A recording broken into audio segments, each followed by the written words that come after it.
Gato Pardo presenta Los Presidenciables.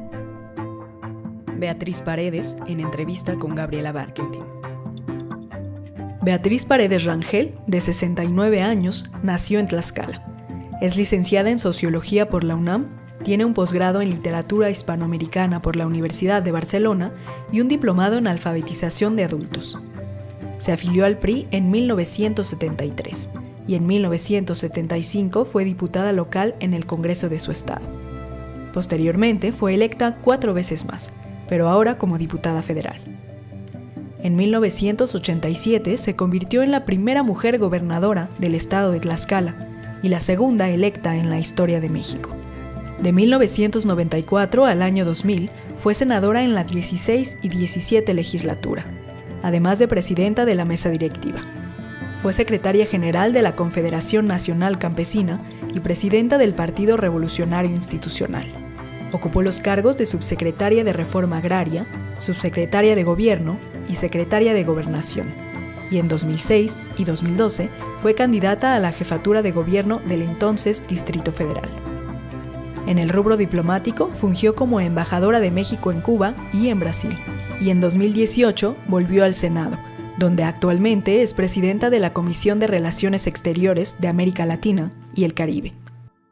Esta es una entrevista de perfil grabada el 6 de septiembre de 2022. Vamos con la senadora Beatriz Paredes. Senadora, ¿cómo estás? Buenas tardes, noches casi, ¿cómo estás?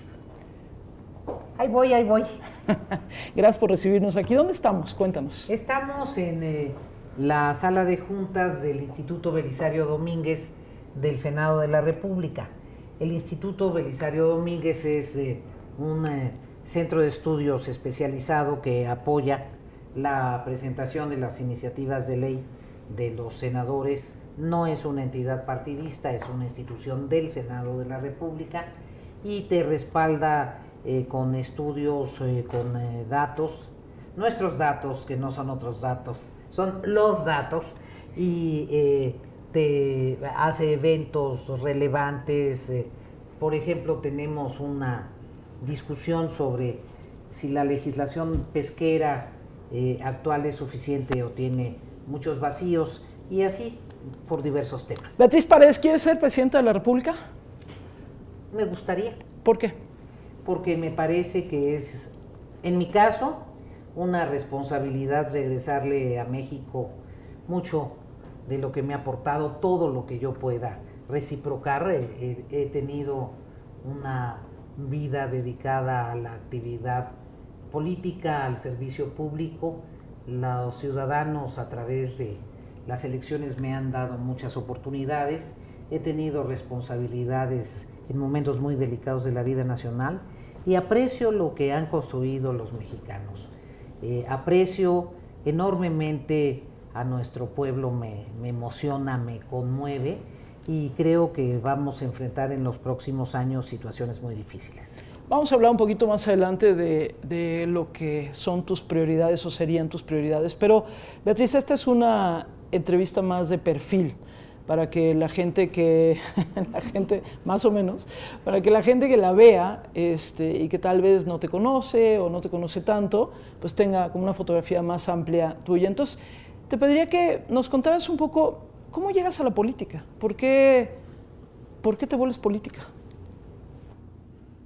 Mire, yo quería hacer música, quería dedicarme a la composición. ¿De dónde eres, Beatriz? Soy de Tlaxcala, estudié parte de la primaria en la Ciudad de México porque aquí vivía mi mamá, mis papás estaban separados, parte de la primaria en Tlaxcala, luego estudié la secundaria y la prepa en Tlaxcala, en Huamantla para ser precisa. Ahí hice la secundaria y la prepa, y pensando que iba a estudiar composición musical me fui a Jalapa, al conservatorio. El conservatorio de Veracruz siempre ha sido un conservatorio muy, muy reputado, y en ese sentido decidí que por ahí sería mi camino.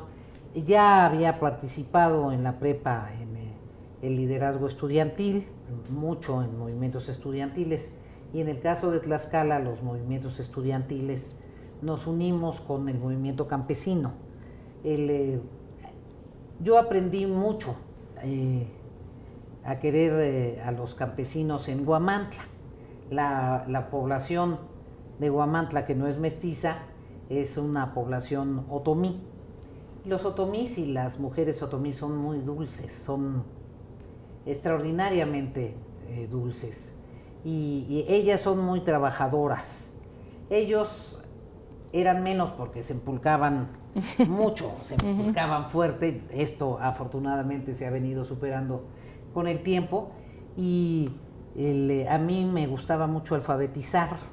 Entonces en la secundaria trabajaba en alfabetizar campesinos, campesinas, sobre todo mujeres campesinas mayores, y es fantástico ser alfabetizador.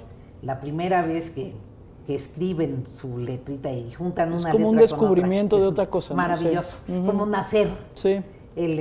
Y estaba yo muy ligada al mundo rural y al movimiento campesino. Me voy a Jalapa y hago el propedéutico porque me tocó el cambio del programa de la prepa, que era de 2 años a 3 años. Me voy a Jalapa a hacer el propedéutico en artes y a inscribirme al conservatorio, pero en 2 semanas ya estaba yo en la grilla estudiantil, ya tenía que ver con la representación de mi área. Entonces dije, bueno, yo podré tener una vocación por el arte, pero tengo una personalidad para la política. Me regresé a México y me inscribí en la Facultad de Ciencias Políticas y en muchos temas de reivindicación de las cuestiones campesinas. ¿Y cuándo es como el momento o uno de los primeros momentos tuyos de decir, ya estoy en la política activa, más allá de los grupos que pudiste haber estado, los liderazgos en la prepa o lo que fuera, pero cuando dices, este sí ya es mi camino? Para mí la política no es un fin, para mí la política es un medio para transformar la realidad, es un medio para lograr que la sociedad tenga mejores condiciones para su desarrollo, para lograr mayor justicia. La política para mí es un instrumento, no es un objetivo en sí mismo. Y yo empecé a participar en reivindicaciones, sobre todo agrarias, de las poblaciones de mi región. Empecé a participar en una organización juvenil de la Confederación Nacional Campesina que se llama Vanguardia Juvenil Agrarista, y me ligué a movimientos campesinos también de cafeticultores, etcétera. Y en ese camino hubo la posibilidad de conocer al presidente de la República en función de un tema de una región de Chiapas que estaba muy caliente en ese momento. ¿A qué presidente? Al presidente Echeverría, y participar muy cerca de quien fue candidato a gobernador de Tlaxcala, el licenciado Emilio Sánchez Piedras, que fue prácticamente como mi maestro, como mi tutor en la política inicial, y participamos en su campaña. Había sido ya campeona estatal de oratoria, campeona nacional de prepas de oratoria, campeona en el concurso nacional del Universal, que es un gran concurso para los oradores. Y me dijo el candidato Sánchez Piedras, oiga Beatriz, quiero que se sume usted a mi campaña como oradora. Y le dije, no, como oradora no, bueno, como oradora no. Si quiere le formo a un equipito de oradores. Él era muy buen orador, le gustaba la oratoria. Le formo un equipo de oradores, pero yo quiero hacer la propuesta de política campesina. Entonces ya desde ahí empezar a fijar el espacio, y tuve la oportunidad de que mi organización, la Confederación Nacional Campesina, me postulara para diputada local. Si tú dices cuál es tu inicio ya en la participación política concreta, fue en ese momento que fui candidata a diputada local, tenía 21 años, y después en el Congreso local tuve la oportunidad de ser coordinadora del Congreso local. Dices que quieres ser presidenta de México y ahorita vamos a hablar de varios temas que tú harías diferente. ¿Qué de lo que está haciendo este gobierno, senadora, de lo que está haciendo el presidente López Obrador, qué mantendrías? 3 cosas que tú dirías, esto sí lo mantendría. No mantendría la mañanera. Esa no. Esa no la mantendría. ¿Por qué? Por cierto, ¿por qué? Porque me parece que más que un ejercicio de información, es un ejercicio de culto a la personalidad. Creo que tendría una política informativa muy objetiva, trataría de que así lo fuera, pero sobre todo un enorme respeto a la libertad de expresión. ¿Qué mantendría? La decisión de armar una política social con intensidad. En el tema de las transferencias directas yo tengo muchas observaciones. Sin embargo, por cierto, la decisión de las transferencias directas fue una decisión del Banco Mundial, fue una recomendación del Banco Mundial. No ha sido una política ideada por la izquierda. Tiene como análisis conceptual previo que la pobreza tiende a reproducirse, que tú tienes que romper este círculo de la pobreza, y la posibilidad, una de las posibilidades en políticas públicas es hacer transferencias directas que permitan que esa familia o esa persona satisfagan las cuestiones básicas y puedan dedicarse a actividades con perspectiva productiva. Las políticas de transferencias directas a mí me parecen insuficientes, las mantendría. De hecho, en el Senado de la República logramos que se cambiara la Constitución para que sean como derechos, no como dádivas de ninguna personalidad ni de ningún gobierno, y las complementaría, porque a mí me parece que la política social tiene que ver con lograr que las personas se autonomicen, que sean dueñas de su destino y de sus posibilidades.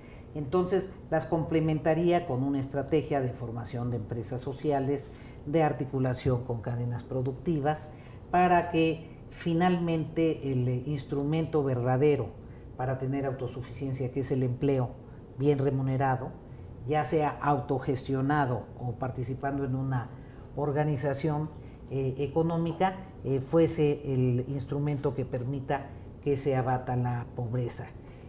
Entonces, complementaría este diseño con una perspectiva básicamente de autonomía de los ciudadanos. Lograr que haya millones de personas dependientes de un subsidio no me parece que sea la mejor política social. Creo que es pertinente que haya transferencias directas, pero con una estrategia integral de desarrollo productivo de estas personas. Otra cosa que mantendría es esta vocación por el sur-sureste. Es más, yo esperaba mucho más para el sur-sureste. Yo tengo verdadera fascinación por la región sur-sureste del país. Haría un programa muy vigoroso en la frontera sur, pero sí estoy convencida de que el sur-sureste de México merece una atención focalizada, inversiones importantes. Además, es la región donde hay más agua dulce del país, entonces hay que hacer todo un planteamiento de política hidráulica. El agua estará dentro de mis prioridades, de las prioridades de mi administración, pero esta visión en favor del sur-sureste también la mantendría. Preferiría una política amplia deportiva, no solo concentrada en el béisbol. Creo que hay cultura deportiva diversa en el país, pero me parece muy importante tener una estrategia de respaldo a los deportistas y a la formación en educación física y varios aspectos de la política cultural popular. Okay. ¿Cuál sería, Beatriz, el tono de la narrativa que a ti te gustaría para este país? Es decir, si tú fueras presidenta de México, ¿cuál sería este conjunto de ideas y de horizontes que te gustaría no solo impulsar, sino que a los que te gustaría que se sumen los ciudadanos? ¿Qué país te estás imaginando?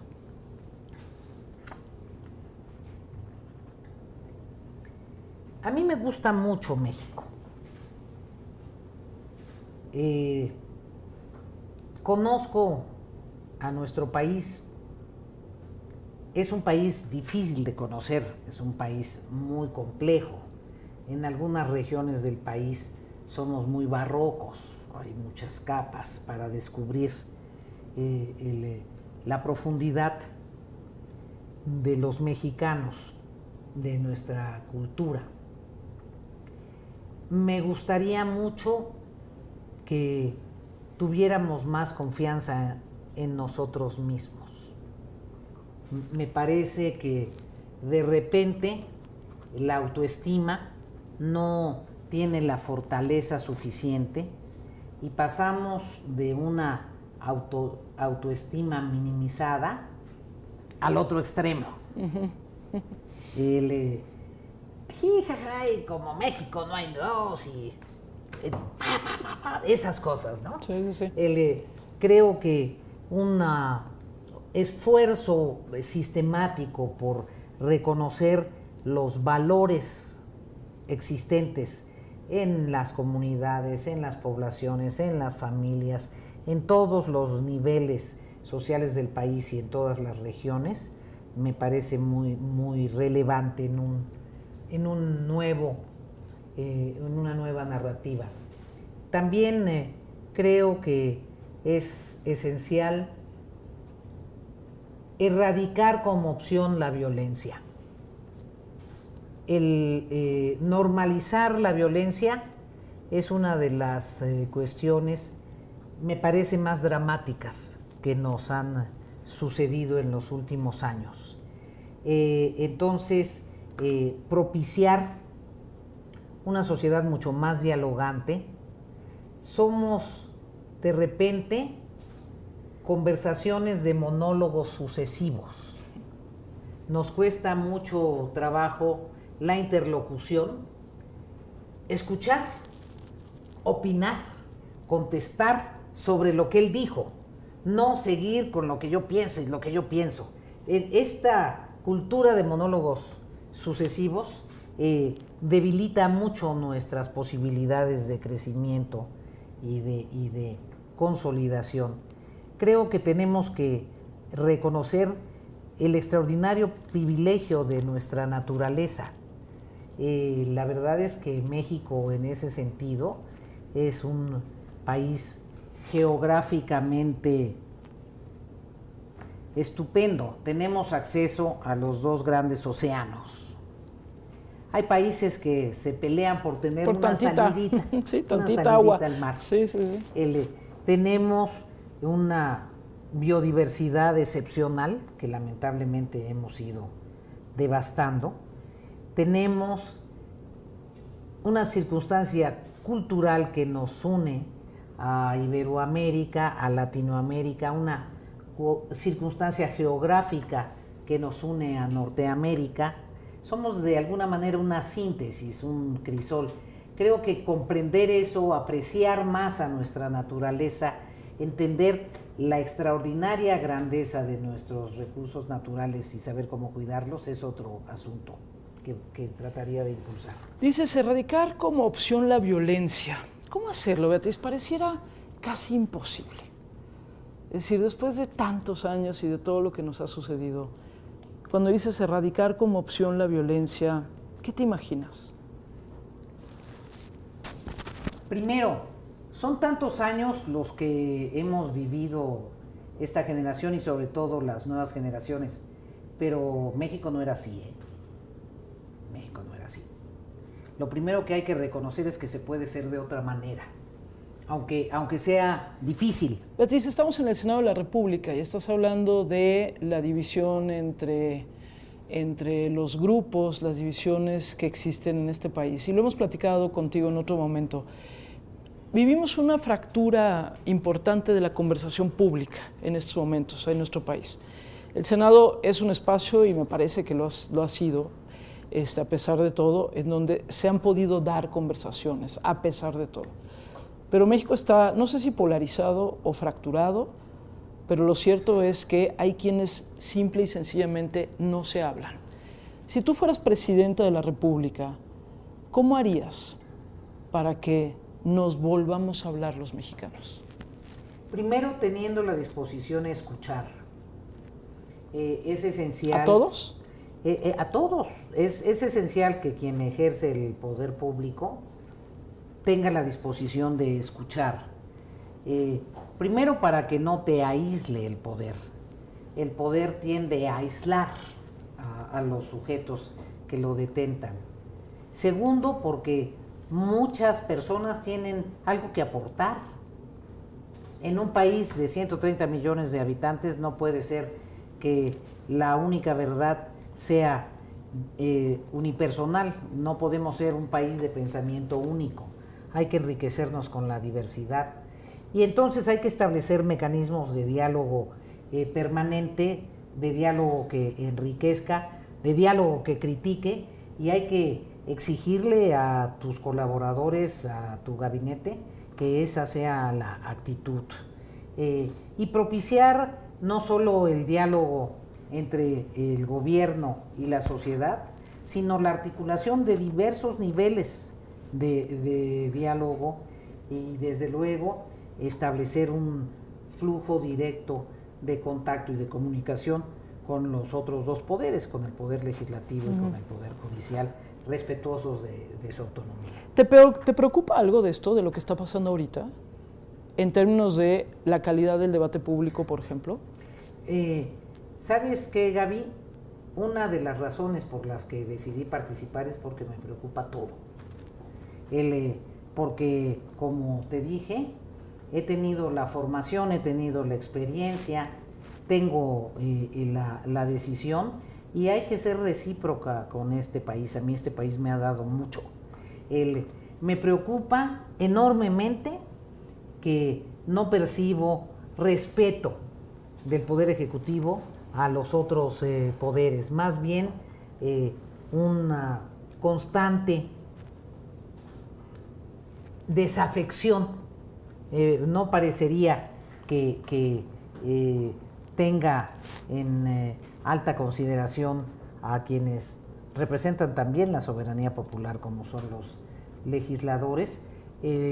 Ha habido hechos de injerencia en el Poder Judicial realmente inadmisibles, y el hecho de cuestionar a todos los que piensan diferente me parece que no anuncia un medio ambiente propicio para el desarrollo democrático. Me preocupa los desaciertos en la política económica.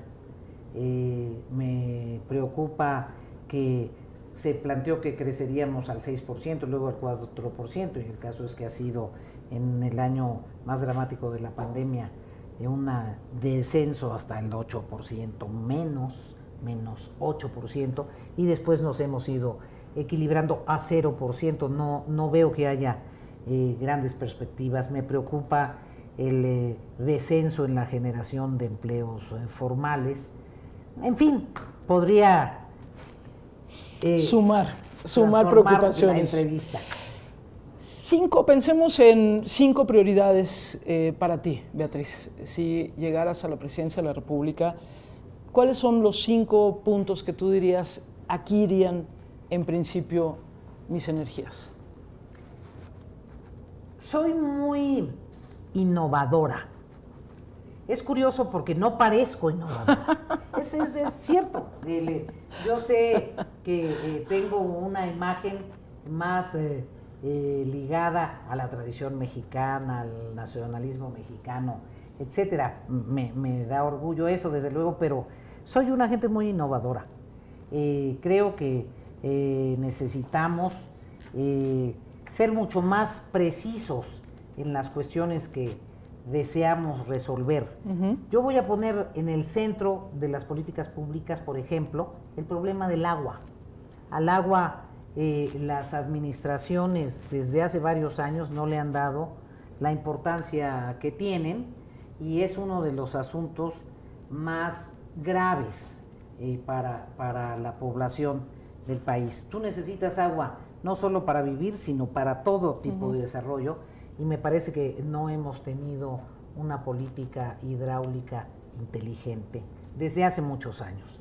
Tal vez incluso proponga la creación de la Secretaría de Recursos Hidráulicos para que no haya esta indefinición de jerarquía administrativa que ha tenido la Comisión Nacional del Agua.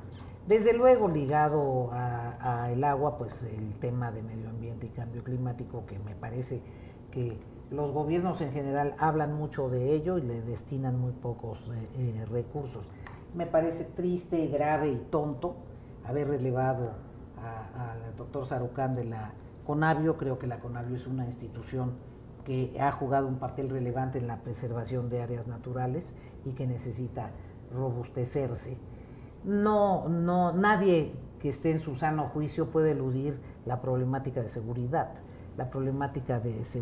pública, la problemática de violencia, la problemática del crecimiento del crimen organizado es un asunto que evidentemente se tiene que atender con el propósito de ser eficaz.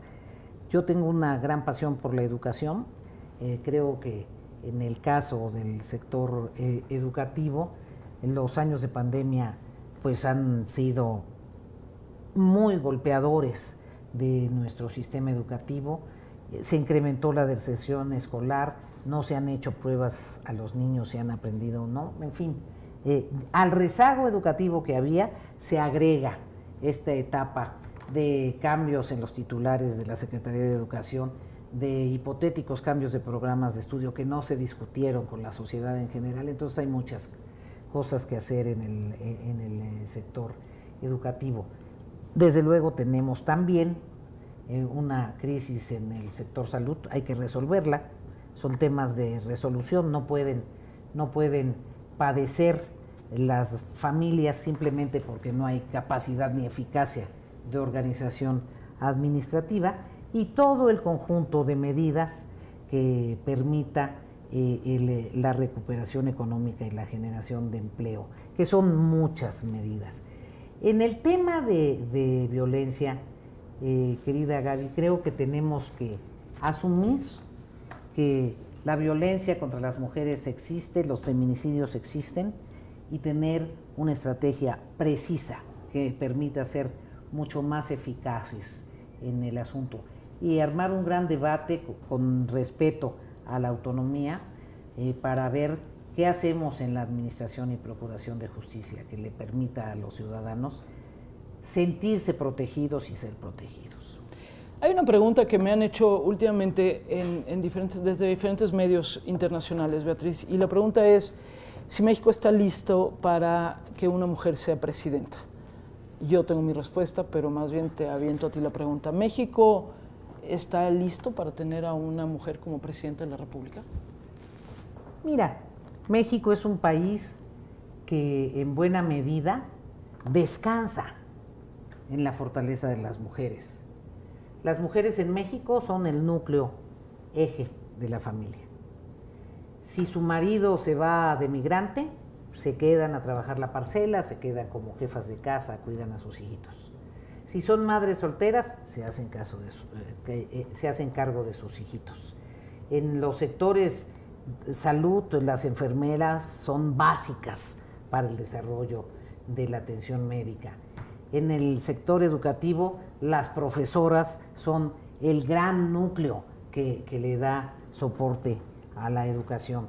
Las universidades ahora tienen hasta el 50% o más en carreras que son ya equilibradas, y en carreras en donde nunca habían participado mujeres se suman las ingenieras, las científicas. Entonces, yo te diría que el protagonismo de las mujeres en México está en todos los frentes, en el periodismo, las artes escénicas. Las mujeres están en todos lados con un rol protagónico acrecentado. La respuesta la da la misma realidad social. claro que es momento de que en México haya una mujer presidenta y es momento en que siga impulsándose la participación de las mujeres en todos los terrenos.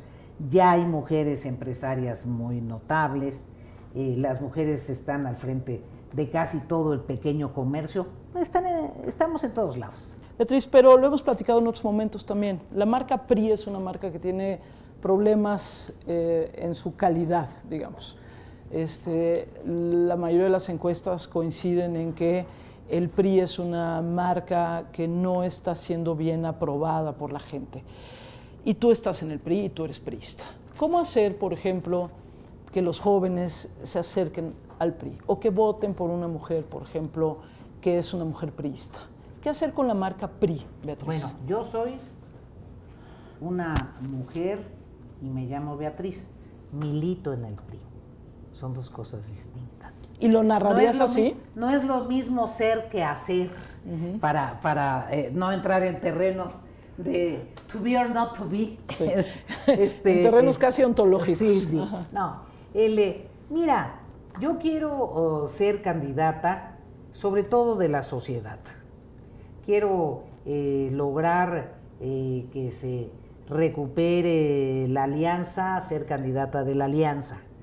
Y sobre todo de la sociedad. Esta es una elección en donde si no tenemos la fortaleza como sociedad de armar un gran frente opositor, no importa quién sea el candidato, va a ser muy difícil generar una competencia electoral.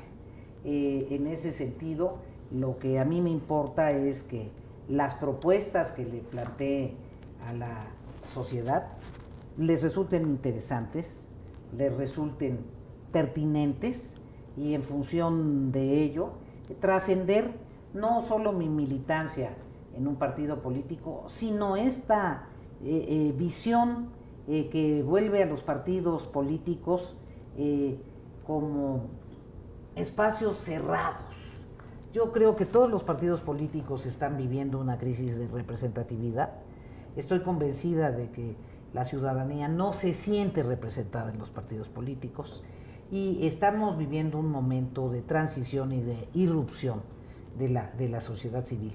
A mí me parece que la próxima elección es una elección muy importante para los jóvenes, Gaby. Independientemente de que les guste mi propuesta o no les guste la propuesta, que ojalá sí, en la próxima elección los jóvenes van a tener que decidir si votan por un país que se inserte en el futuro, que se inserte en el siglo XXI, que les genere oportunidades verdaderas, que no rechace a la ciencia y a la tecnología, que comprenda que son ciudadanos de México, pero también ciudadanos del mundo, ciudadanos universales, que les abra todas las carreteras y todo el espacio para que extiendan sus alas, o un país que se queda anclado en el pasado, que es nostalgioso y que en ese sentido no puede comprender por qué un joven tiene derecho y deseo de prosperar. Sí. Y hablando del mundo, y ya vamos a ir cerrando la conversación, Beatriz, te agradecemos mucho estos minutos, pero hablando del mundo, tú has sido embajadora, sido embajadora en diferentes ocasiones, pero además has estado muy metida en la política exterior de nuestro país también en diferentes momentos. ¿A ti qué te gustaría que fuera México en el mundo? O sea, ¿qué papel debería jugar México en el mundo? ¿Quiénes deberían ser nuestros interlocutores? En otro momento platicábamos contigo y me decías, te preocupa la guerra en Ucrania, por supuesto, te preocupa lo que está sucediendo con China, por supuesto, y Estados Unidos, pero ¿cuál tendría que ser para ti el papel de México en el mundo? Mira, México forma parte del grupo de los 20, que son las naciones más desarrolladas, comillas, del país, y con un Producto Interno Bruto de determinado rango. México forma parte del área comercial más grande del mundo en términos del potencial económico y del poder adquisitivo. Somos vecinos de la potencia de nuestro tiempo, de la potencia occidental de nuestro tiempo.